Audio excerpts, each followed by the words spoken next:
മാർക്കറ്റിംഗിൽ നമ്മൾ ഉഷാറാണെന്നുണ്ടെങ്കിൽ കസ്റ്റമേഴ്സിനെ നമുക്ക് അട്രാക്ട് ചെയ്യാൻ സാധിക്കും, കസ്റ്റമേഴ്സ് നമ്മളിലേക്ക് എത്തും. അപ്പോൾ ഫസ്റ്റ് ഓഫ് ഓൾ മാർക്കറ്റിംഗ് എന്ന് പറയുന്നത് നിങ്ങൾ വിജയിക്കുമ്പോൾ ഈ ഒരു പാർട്ട് റെഡിയാവും. പക്ഷേ മാർക്കറ്റ് ചെയ്തിരിക്കുന്ന കസ്റ്റമേഴ്സ് നിങ്ങളിലേക്ക് എത്തുന്ന സമയത്ത് നിങ്ങൾ കസ്റ്റമേഴ്സിന്റെ ക്ലോസിംഗ് റേഷ്യോ നന്നാവണമെങ്കിൽ സെയിൽ എന്ന് പറയുന്ന കാര്യത്തിൽ നിങ്ങൾ എക്സ്പേർട്ട് ആയിരിക്കണം. അല്ലെങ്കിൽ അങ്ങനത്തെ സെയിൽസിന്റെ ഡിപ്പാർട്ട്മെന്റും നല്ലൊരു ടീമും നിങ്ങൾക്ക് ഉണ്ടാവും.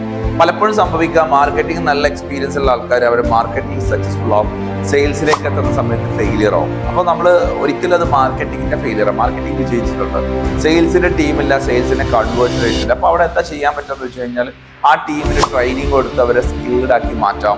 അതോടൊപ്പം തന്നെ ആ ഒരു സെയിൽസ് ക്ലോസിംഗിന്റെ പ്രോസസ്സ് ചേഞ്ച് ചെയ്യാം, സ്ക്രിപ്റ്റ് ചേഞ്ച് ചെയ്യാം, അവർ ആൾറെഡി ചെയ്യുന്ന മെത്തേഡുകൾ, കാൾ ടു ആക്ഷൻസ് നമുക്ക് ചേഞ്ച് ചെയ്യാം, ക്ലോസിംഗിന് വേണ്ടിയിട്ട് നിൽക്കുന്ന പ്രോസസ്സുകൾ ചേഞ്ച് ചെയ്യാം. അതോടൊപ്പം തന്നെ ഇത് നീ ക്ലോസ് ആയി എന്ന് വിചാരിക്കാം. ഒരു കസ്റ്റമർ നിങ്ങളെ ക്ലോസ് ആയി കഴിഞ്ഞാൽ ബിസിനസ്സിൽ അടുത്തൊരു വലിയൊരു ചലഞ്ചാണ് മൂന്നാമത്തെ ഒരു കാര്യം എന്ന് പറയുന്നത്. മൂന്നാമത്തെ വിഷയം എന്ന് പറയുന്നത് ആ കസ്റ്റമേഴ്സിനെ റീറ്റെയിൻ ചെയ്യുക, അതുപോലെ റിപ്പീറ്റ് ചെയ്യുക എന്നുള്ളതാണ്.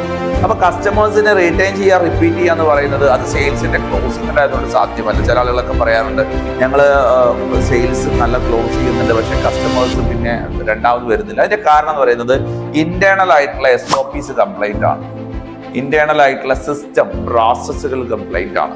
അത് മേ ബി ചിലപ്പോൾ പ്രോസസ്സിന്റെ കംപ്ലൈന്റ് ആവാം, അല്ലെങ്കിൽ അവിടെ സർവീസ് ചെയ്യുന്ന പീപ്പിളിന്റെ പ്രശ്നം കൊണ്ടായിരിക്കാം, അല്ലെങ്കിലോ ഫിസിക്കൽ എവിഡൻസിന്റെ പ്രശ്നങ്ങളായിരിക്കാം.